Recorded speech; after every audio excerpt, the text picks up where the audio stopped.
In this video, I'll show you how to set up a subscription product in Stripe. First, sign into your Stripe dashboard. Once you're logged in, click Product Catalog from the menu, then click Add Product to create a new product for your subscription. Next, enter a name for your product and, if you'd like, add a description or an image. Then, under the pricing section, choose recurring instead of one-time. After that, enter the subscription price and select the billing interval, such as daily, weekly, monthly, or yearly.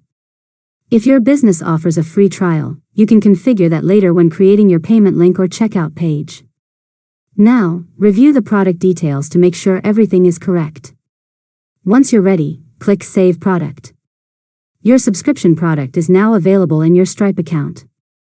Next, if you want customers to subscribe online, open the product you just created and click Create Payment Link, or use Checkout if you're integrating Stripe into your website or app. Follow the prompts to generate a subscription payment page that you can share with your customers.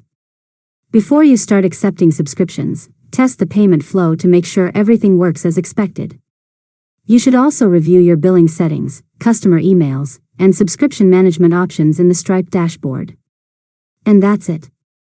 You've successfully learned how to set up a subscription product in Stripe. If you found this tutorial helpful, make sure to subscribe to Learn Mode Lab for more tutorials.